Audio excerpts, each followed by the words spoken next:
Well, welcome to the Unstoppable Freedom Podcast. I'm Jimmy Page. The Unstoppable Freedom Alliance is part of a growing movement across America that's fighting for freedom and the values and ideals that this country was founded on. Well, today we have two guests, and they are a power couple, Jon and Erin Lee, and I'm super thankful that they're joining us to tell their story. All right, let me tell you a little bit about them. Jon and Erin Lee are parents to three kids. Two of them are school-aged.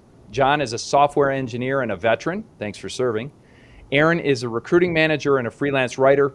Both have become vocal advocates for parental rights in education after being personally affected by the extreme indoctrination agendas in our schools. Jon, Erin, welcome to the podcast. Yeah, thanks for having us.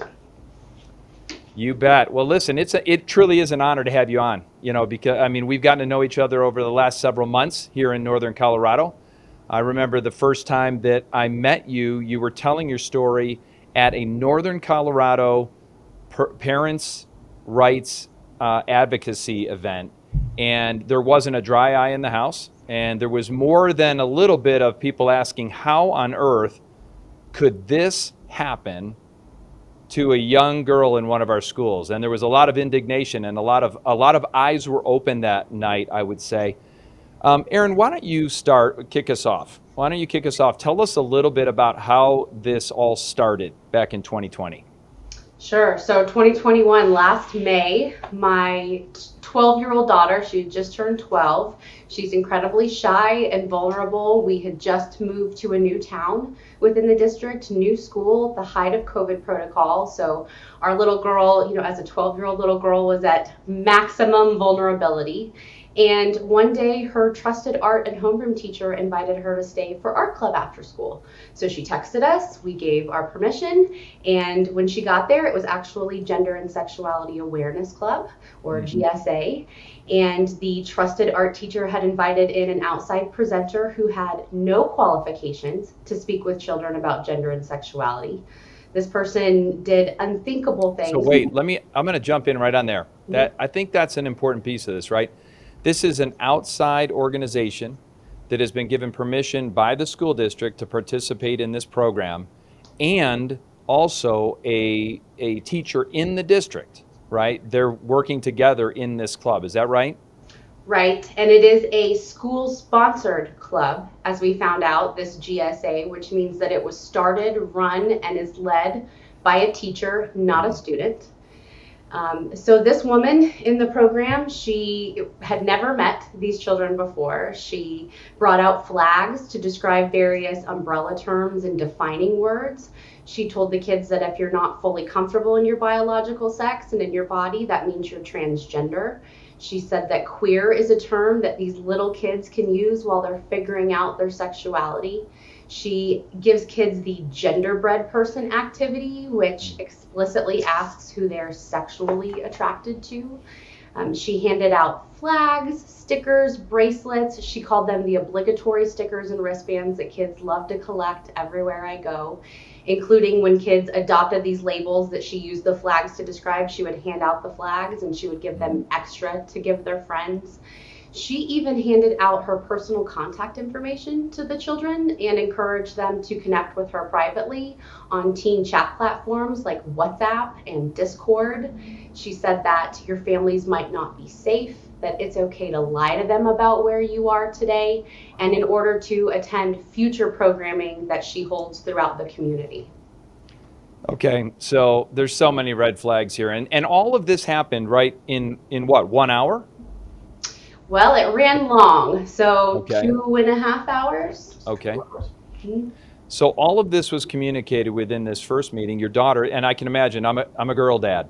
I love being a girl dad. And Jon, I know that's something special to you too, right? And I think there's something special about the father-daughter relationship most times, and this sense of protecting. Now the mama bears, Erin, you're already in protection mode. We've seen the moms show up big time when the health of their kids is threatened. We've seen that for months and months, years.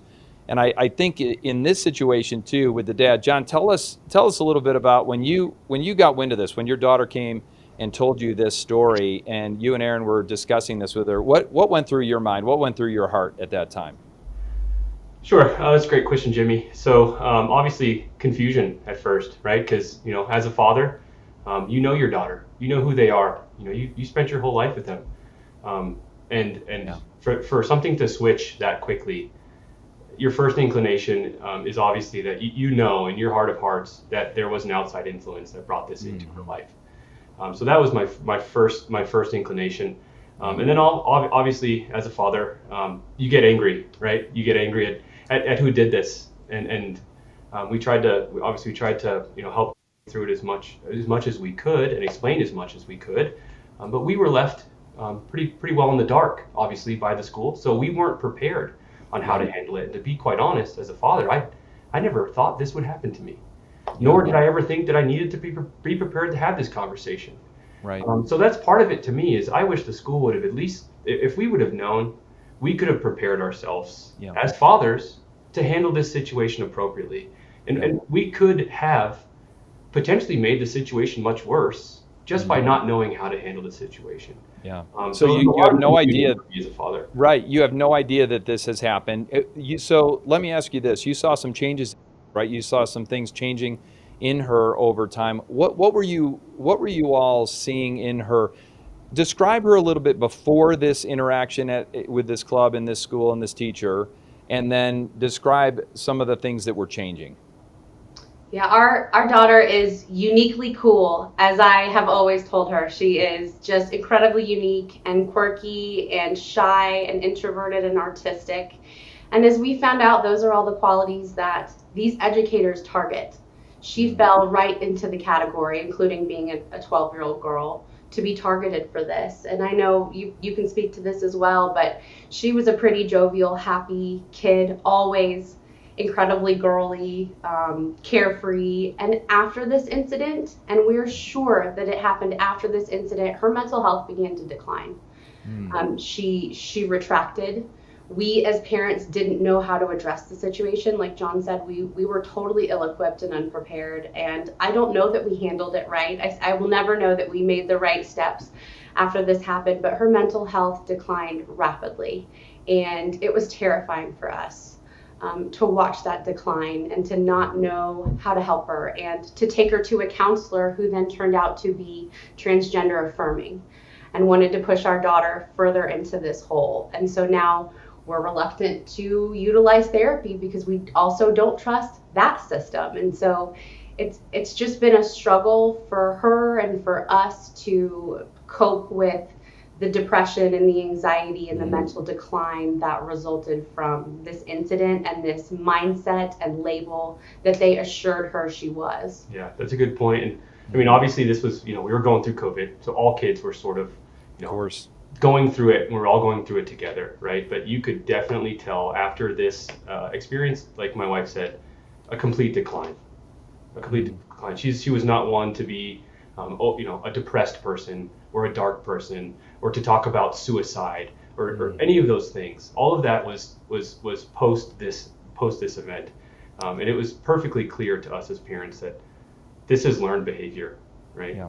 She was labeled. She was told how to associate with this label, and she began almost immediately identifying with all of the things that they said you should, because obviously that's who you are. So, Wow. And the Did- suicide piece, right? I mean, they taught these kids about suicide, and we know for a fact that she didn't even know what that word meant prior to this meeting. And then afterwards, as a result of it, she's thinking about it. So they've weaponized suicide. They teach these kids the statistics that if you are this label, you are this likely to commit suicide. And it's clear that they made that association for her and that she fell into it. Now, did she you saw these changes in her, and obviously you're concerned as a parent, as we all are, whenever our kids are. Number one, they're going through their preteens and teen years, so they're already going to have challenges and all kinds of discovery there. But now you're seeing a dramatic change in her. When you're seeing these changes, did you automatically link it back to this meeting? How did you make that connection? She made that connection. So when we received a suicide note, it was very clear, and it was very, she made some really good points that, this is serious, and this all started when the meeting happened. And so she made it clear that that was the moment that was a turning point in her mental health.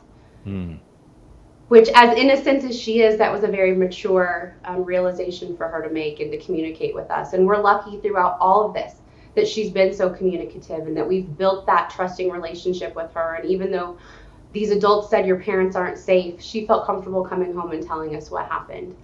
So we've been really fortunate for that line of communication. Yeah. It may have saved her life. It really may have. I mean, she's a courageous kid. Mm-hmm. I mean, really, she's super courageous. And you have to thank God that she was able to communicate and reveal certain things so that you could then respond, right? And what were your first steps? Okay, this is now exposed. You've seen the decline. She's now communicated through a suicide letter. Now you're on hyper alert. What'd you do next? Yeah, well, right when the incident happened, my first instinct was, okay, this happened in a school. Is this real? Can this really be happening? What do I even do with this situation? So my first action was to contact the woman who had given her personal information to my child. And her response was delusional. It doubled down on everything that she did. And as we later found out through a Cora request, it was very calculated. She had incorporated school board members and school faculty in crafting that response to us. Jon took the next step of reaching out to the principal. Yep, that's right. So, I mean, obviously, you think you contact the school because something is wrong, right? They must not know that this is happening. So we contacted the principal. Obviously, I was unbelievably upset at that time. The principal at this particular middle school actually reached out to us and said, I'd like to come sit down at your home. He actually came and sat down with us for several hours. And it was actually a very genuine conversation that we had with him. He has a daughter. You could tell by what we were talking about and what he expressed that he could not have put himself in my shoes. If he were to walk home and his daughter were to run up and hug him and she were to tell him this, he doesn't know that he could handle it at all. Yep. So that initial reaction to me was, it was heartfelt and it was genuine, and we thought that there was purely something wrong. Maybe it was this situation here in this school, and it was something that he would help rectify. It helped us kind of trust that this was an isolated incident. It led us to believe that, oh, this was an accident and he didn't know what was happening. But in fact, he confirmed that he knew about this meeting, that they always intentionally hold it in secret because they have to provide a safe space for students. So he alluded to us that he, as the public school, has to provide a safe space from parents. And his actions after this happened really just defended the teacher, defended the district. He may have been empathetic, but no one's actions in the district since this incident have reflected the things that they've told us. So from the principal, we went to the school board. Well, real quick, hold on. Mm-hmm. Let's pause there for a second, because I think this is important, right? There is a passive-aggressive nature to the relationship currently between many school administrations and boards and parents. There is, I would consider, and on the face of it, very cordial, very helpful, very interested, but really when you get behind the scenes, it's actually quite hostile and coordinated. You said something that really, really bugs me. This meeting, they know about it. They know that this club or whatever it is meeting. It is purposefully met in secret so that kids are taught to keep things secret from their parents. Right. I mean, this is something that a lot of people actually don't believe is happening. Help us understand that this actually is true. It is. And on our daughter's way out of the classroom that day, the art teacher pulled her aside, and the very last thing she said was, remember, you don't have to tell your mom. So it wasn't just introducing these themes and suggesting that parents aren't safe. She literally pulled her aside and said, remember, you don't have to tell your mom. And since this has come out, the school district has doubled down. They've put out talking points that say that if a parent asks about opting their child out of a club, let them know that that's not an option. They've put out to the press statements that these GSA clubs meet intentionally, confidentially. So they're not shy about being forthcoming with the fact that these are secret meetings. And they're not. And let's just take a second to just peel all of that back, right? GSA clubs, just peel all that away, right? It doesn't matter what the issue is at hand that they're talking about. the fact of the matter is they're hiding these things from parents, and they're Yes. taking our parental rights away from us. It doesn't matter what Yes. the issue is. That is not how you're supposed to school our children, right? That's right. Our Yeah. children. Yeah, that's a great point. I don't care what club it is. I don't care what after school program it is. I don't care what program it is during school. I don't care if it's a survey given to our kids. Parents have absolute authority over the education of their kids. When a school district stands in opposition to that and openly says, you don't have to tell your parents, this is a safe space, you can't trust your parents, all of which is being said, and I'm sure all of that was said to your daughter. I don't care what the club is, what the subject of the club is, that's fundamentally wrong. Would you agree with that? 100%. Yeah. And we found through these Cora emails that 2 days after the incident, so they looped in the school board, they cite the Equal Access Act as the reason why parents don't have a right to know what clubs their children attend, and that's not valid at all. And you can't opt them out. You're the parent. You can't opt your children out of a club. That just makes no sense. And it could be any club. And this is a 12-year-old. This is a 12-year-old. Hey, Barely. we're a family that plays checkers. I'm not going to let you go to chess club, right? You're my child. I am the Yes. parent. The school Yeah. should not say, no, you cannot opt your child out of this. That's That's not right. their place, right? They're That's just right. they're overstepping. And I'll tell you something really terrifying that we also found as a result of this Cora request. When the principal came and sat in our home, we thought it was out of the goodness of his heart. As we found out 2 days after we removed our child from the school because she never stepped foot in public school again after this incident. She was so distraught. There was no way I was going to put her into that unsafe environment. 2 days after the incident, they discussed sending CPS into our home because we objected to their secret programming. So they weaponized another government institution to potentially come remove our child. And you know now, being a Colorado resident, Jimmy, that in this state, if our daughter had said, my parents aren't affirming my transgender identity, they would have removed her from the home. Yes. Yes. And this presenter is a caseworker who has 18 children under her care and who brags about calling CPS and breaking up families. It's amazing. And it was clearly collusion, right? From the outside organization to the school board to the teacher to everyone involved. They colluded. They prepped for how to handle us. They called us barriers and said, let's set a precedent with this family. And as soon as I read that, the gloves were off. Yeah. The gloves were off. It's time. So yeah. Well, it's interesting because you're saying exactly what we're most afraid of, right? That they are weaponizing, the social services against families.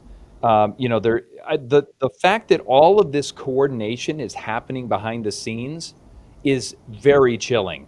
And it makes me want to show up more. I mean, I've been showing up at the board meetings because we don't trust our administration. We don't trust our board. We actually know all about what is happening behind the scenes. But it's troubling that the school is openly, behind the scenes, but openly and aggressively taking action against a great family just because you may not share their approach to this situation. It's just stunning to me. It's terrifying. This whole situation is terrifying. We thought we could lose our daughter. We thought we could lose her life. But now to know that this system who had never spoken to us, our daughter had never talked to a counselor, she had never expressed gender dysphoria or any trouble at home. So for them to immediately jump to the conclusion that because we object to their program, that we're evil parents and should be investigated and have our child removed is terrifying. It is terrifying. And they're trying to make a case that, it was a year ago. These parents are still fighting a year later. Yeah, you bet we are. It's been a year. We're still fighting. They give us false promises. There's false hope that they keep giving us, and none of it comes to fruition. So we're going to continue fighting. Yes. For as long as it takes. And it's disgusting to see how they feel like what they're doing is right. And just at the last school board meeting, they don't care. No. Our daughter gave us a suicide note, but they care more about the graduation. We care about the graduation. That's great. But listen, this is a serious matter, and you need to be able to segregate these things. But they like to lump them all together to make them worse or make things just go away. So I'm glad my wife has taken the reins on this because they're going to have a hard time shaking this one. Oh, yeah, for sure. And listen, we're not going, none of us are going away. This is far from over. In fact, we're not going to stop until we win. This is unacceptable. We're not going to stand by while public schools take parental rights away that are God-given, and we're responsible for our kids in every direction. I mean, I remember a time, my father was a superintendent of schools in upstate New York, so I'm very familiar with the inner workings of school systems. And my dad was a man of character, and he was a man who really valued parents. He did see it as that he wanted to create a product that was effective, that produced great citizens, future citizens that were contributing to our communities. And he valued parental input. Even when he didn't agree with the parental input, it was still important that he listened to it. We're not going away. And a couple things I was thinking was, we've been labeled, right? Anybody that shows up at a school board meeting that disagrees with the prevailing narrative or something that's going on in that school district, we've been labeled domestic terrorist. Have you heard that? Of course. I didn't just hear it. I received a flyer that our 4 of our school board candidates who were all elected sent out to the homes of my community last year, labeling parents who come to school board meetings as domestic terrorists. So that's where I learned of this accusation, was directly from the mouths of 4 school board candidates who now sit on that school board. That's right. Incredible. And spearheaded So by now- someone in the union, right? By the teachers. Correct. These flyers were put out by the union. Right, of course, which is also another challenge for parents, because once you discover the interconnectivity of administration, school board members, union leaders, et cetera, you realize this is a formidable web of control. But we're not going anywhere. Again, we've got to win this fight. So after you approached the principal, you had this, a kind meeting where you felt like you were heard, and then of course that didn't end up being the case. What'd you do next? Did you go to the superintendent? Did you go to the board? What happened next? So the current superintendent was just being hired at the time. So we firstly addressed the board. I addressed the board less than a week after this happened, sent them all letters, was very clear about the damage and the emotional trauma that was sustained by my child. 3 months went by without any response.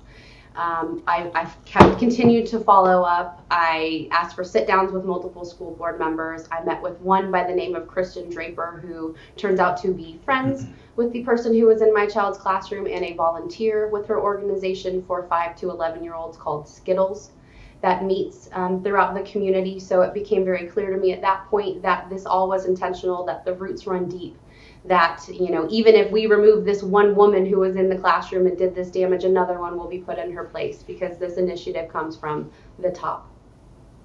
Wow. So you didn't get much of a response from the school board. We didn't. But you did finally have this meeting. What were your concerns heard, or were they adversarial? She pretty much defended everything that happened that day. Told me that she also believes that gender and sexuality are never binary, that we should be teaching our children this. She's actually the one that alerted me to the gender unicorn being part of PSD's 5th grade curriculum. So it seems as though she was pretty proud of these initiatives and didn't have any intention to address them. We did sit down with the superintendent. We really felt like that meeting went well. He appeared to show empathy, and now we realize it was gaslighting, because his actions since that meeting have been completely contradictory to what he told us. Yeah. So tell me a little bit about the gingerbread. This is important because this is still being taught in schools all around the country. This isn't just a local deal. This is a prevailing narrative in our educational system. Tell us a little bit about what that does. What is that? Yeah, so it's Jimmy, it's a, obviously it's a flyer that they hand out to children. It's in the shape of a gingerbread man, and there are scales. They can plot their points on the scales, and it goes through a number of different scales. The one that stuck out to me as a father was at the bottom. The one that was on our school district's particular page says, "Who are you sexually attracted to?" Now, everyone came to me and they said, "It's not about sex. This is not about sex. You don't know what you're talking about." So I sat down with the superintendent. I slid the paper in front of him. I circled that sentence, and I said, "You're a father.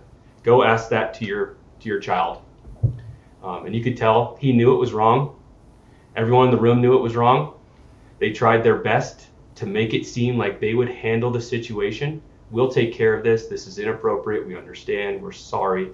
And we left the room thinking that maybe we had some sort of resolve, right? We felt good about it. Hey, the superintendent agreed with us. He's going to take action. Yeah. And what happened? So we know, was there any action taken on that particular flyer or this particular club? Has there been resolution or at least some steps in that direction? I will give them the credit in that black and white though? no, nothing has been put in writing. So Yeah. they make these promises. They refuse to put it in writing. They told me that they removed Splash from the schools. We now know that that is not true. They did add extracurricular pages to all the middle school websites. So the information is there, although you cannot opt your child out of it. So really nothing has changed. This is, I mean, for me, that gives me so much pause. It makes me mad, actually, especially knowing some of the actors in this. I think it's safe to say that public schools today, regardless of what they say publicly, are privately indoctrination centers. I mean, this is no longer an educational center. This is an indoctrination camp.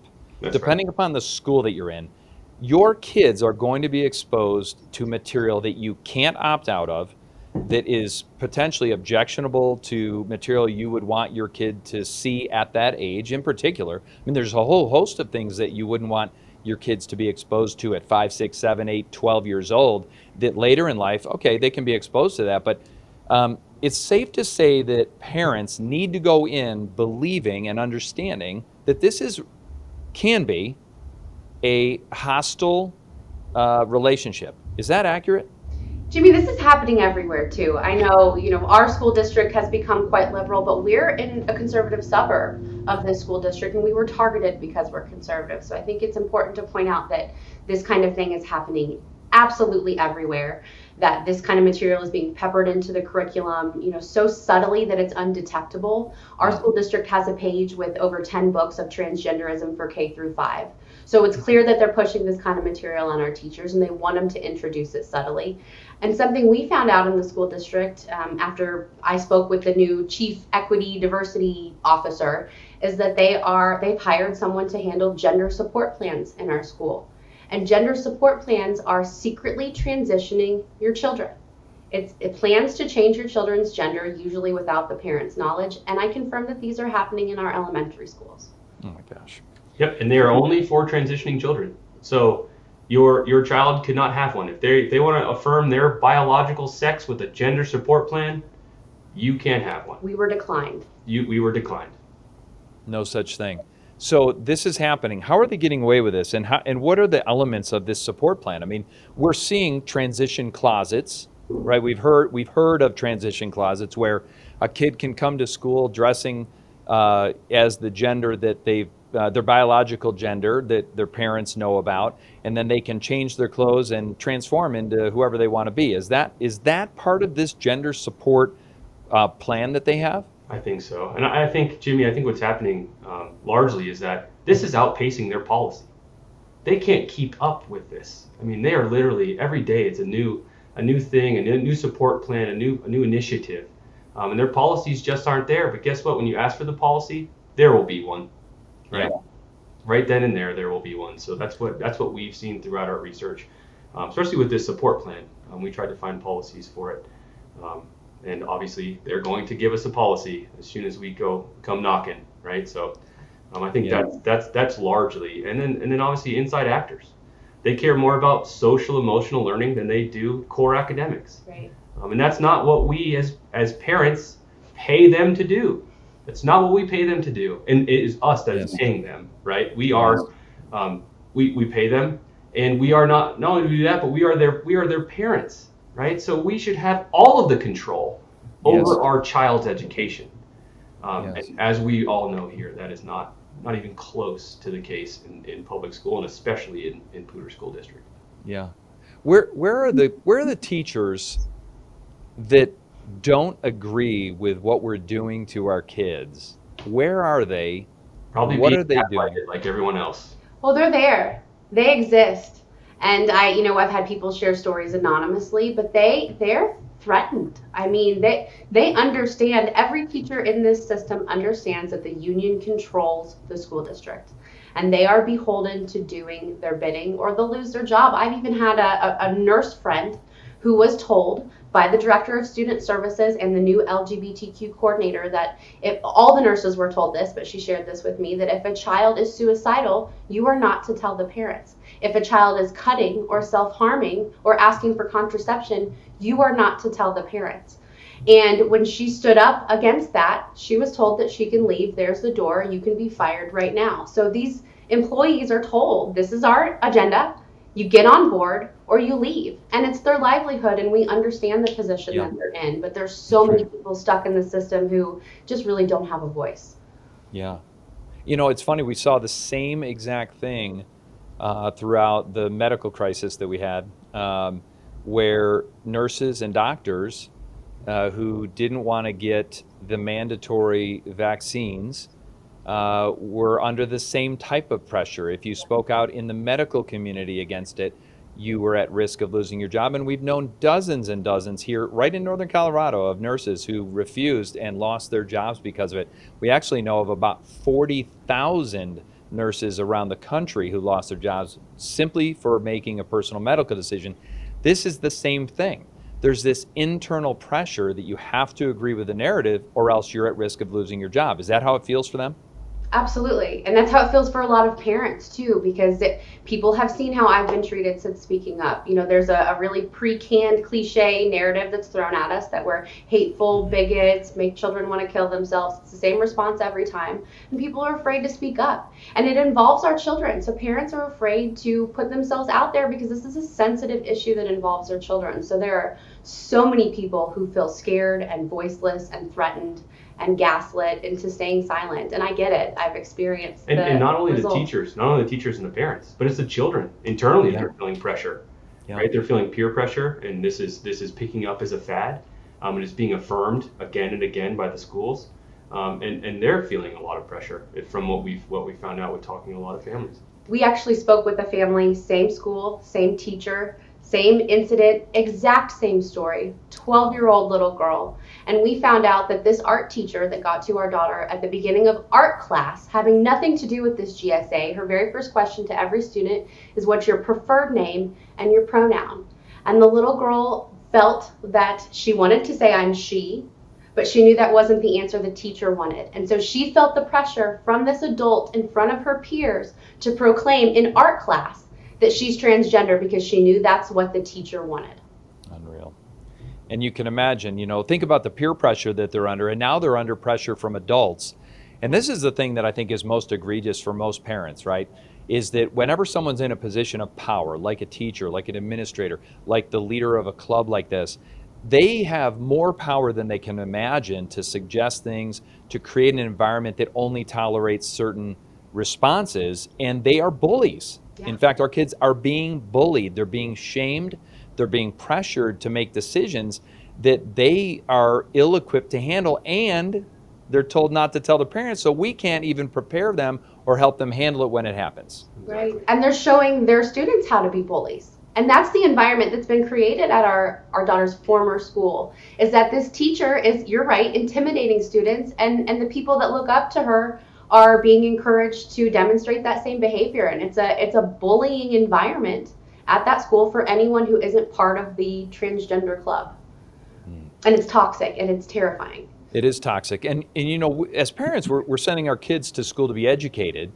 There's a high level of trust there. I think we can all agree that there should be no trust extended, or very little trust extended, from parents to school teachers to administrators, and sadly, because this is happening everywhere. So you have to now go into these public school environments on guard, prepared. I mean, I used to tell my kids, if anyone ever tells you not to tell your mom or dad, the first thing you do is tell your mom or dad. Right. And to have to prepare your kids at 5 years old or 12 years old for that eventuality coming from an adult is super troubling, isn't it? It is, and he actually had the bright idea of getting our 8-year-old a watch. We can only call mom and dad, and we can only call him, and we've empowered him that even if you're in your classroom in the middle of class, if an adult tells you that it's not okay to tell mom, or this is a trust circle, or keep this from your parents, you call me right then and there. Yep. So we have to prepare our children for this, unfortunately, even though, you know, they're in the system that we thought we could trust. I love that. Hey, I think that is a brilliant idea. And this is why we do this podcast, because I want to get this word out, these ideas out to parents all across the country, because we no longer can just send our kids to school and trust that they're going to take care of them, that they're going to protect them.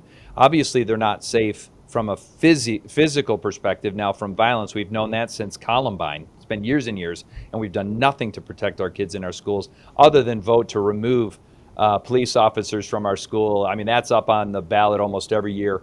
But now we have to worry about them protecting their emotional and mental and spiritual well-being, and that is very troubling. Let's talk about a few things that that parents can do right now. I mean, there are some things that we have to do right now to prepare our kids for this environment. You just mentioned the idea that you've given them a watch that they can contact you directly. What else can we do to help prepare our kids for the environment that they're going in? Well, as I've said, that line of communication that we had with our daughter may have saved her life. So opening up that line of communication, making sure your kids understand that they can trust you, that they can talk to you, and that you will love them no matter what they bring to you.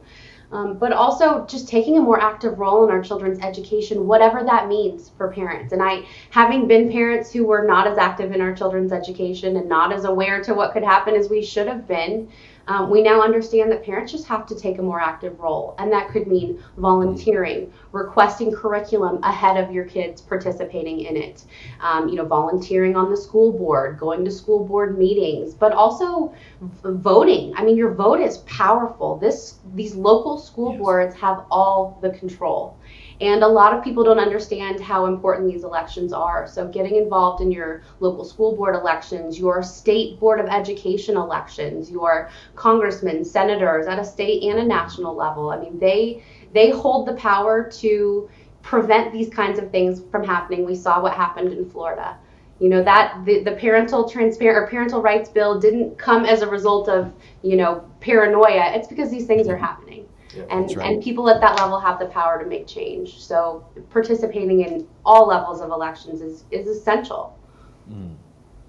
And I love what you said about opening up those lines of communication with your kids. But it's a different conversation now, isn't it? It's the innocence of our conversations that we used to have with our kids when they were little, that's all changed now. We have to now be proactive in these conversations. We need to let them know what they might experience so that they know what to do. I remember my wife and I always giving our kids words to say. If this happens, here's what you say. And then they feel empowered and they feel strong. They don't feel like they're sitting ducks. They don't feel like they're caught flat-footed or off guard, unexpected, and so they have what they need. I love those conversations, and I think the stronger the family, the more protected our kids will be. Yeah, absolutely. You all have been showing up at school board meetings for quite a while.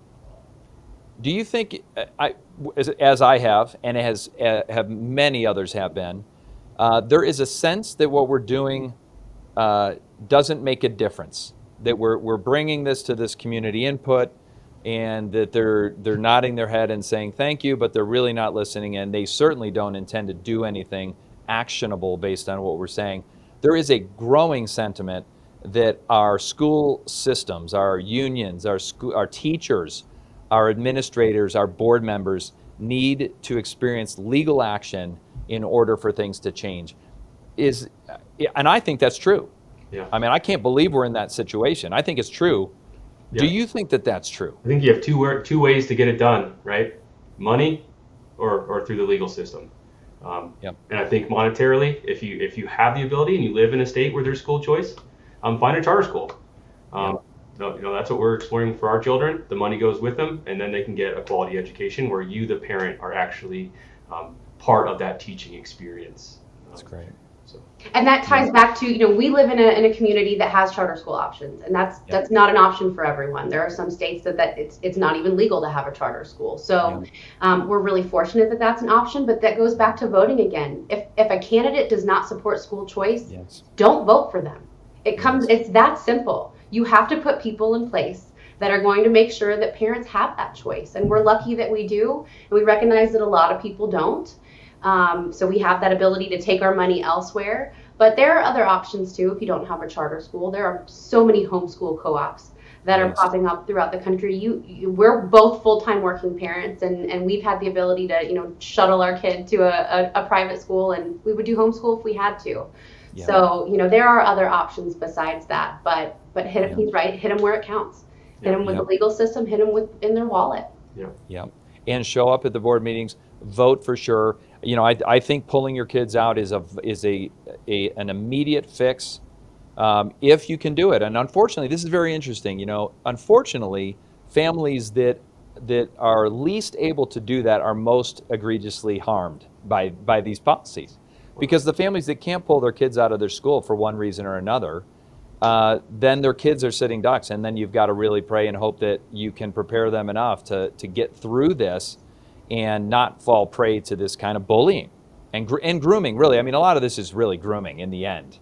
I just can't imagine an opportunity or a situation where an adult should be talking to my kid, my minor kid, your kid, about their gender or about their sexuality. I can't even imagine a circumstance like that. We've said it before that if this was a priest having this conversation with your 12-year-old, they probably would be pressing charges and they'd probably be in jail. Right. The fact that this can happen in our educational system is disturbing. If this happened in the workplace, there would be an EEOC claim. I mean, this would automatically be immediate legal action.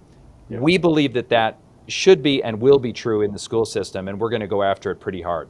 I think so. Yeah, and we talked about how it's discouraging going to the school board, and it's true. I've been doing it for a year. It's incredibly discouraging. They say one thing and they do another. They're incredibly dismissive. But nothing's going to change if we don't show up either. That's right. So that we can't get discouraged, and we have to spread the word. And we were parents who didn't realize what was happening in the schools, and that's why we speak up. We've rescued our children, but we speak up for everyone who can't get their kids out of the system. That 75% of kids are in the public school system, and they're not going to be able to be removed from it. So we all, as a community, have to speak up stand to up our and fight, school boards. Right? They brought. We didn't start this, right? They brought the fight to us, and now we need to fight. Yes. We're not just going to roll over. It's so true. Happen. And I love how articulate you all are at the mic in these board meetings. And I'll tell you, the reason I got involved, I don't even have a kid in the school district anymore. When we moved here, our daughter was a sophomore in high school, and then of course COVID hit where they had the remote learning. And I got to experience the bullying, the indoctrination firsthand through their Zoom classes. And I was absolutely appalled. And that was the catalyst for me getting involved, was realizing what was being taught and how they were being treated and what they were allowing. They were allowing bullying from classmates. If you expressed anything different than the prevailing narrative that they're going to teach, they not only oppose you, but they also encourage other students in these classrooms to jump on board, and it becomes a very hostile environment for our kids. So I just applaud you for stepping in, for telling your story, and for making a big, big difference. Is there anything that you want to say to close our time that will encourage people to get engaged and to really get involved? Jamie, I think you said it best. We do not consent. Yes. Right? Yeah, we do not, do we? Not anymore. You can't consent. Nope. We do not consent. And like I said, this isn't just parents. This grandparents need to speak up. Community members need to speak up. You think your voice doesn't matter, it does. And the only way we're going to make change is if we continue to show up, and there is strength in numbers. That's right. Yes, indeed. Well, thank you for, being the tip of the spear on this. Thanks for being so courageous and selfless, really, because, you truly are serving in such a way and showing up in such a way that is going to have a profound positive effect for parents all across the country. And we're super proud of you. Thankful for our friendship. And we wish you the best. God bless you guys. Thank you.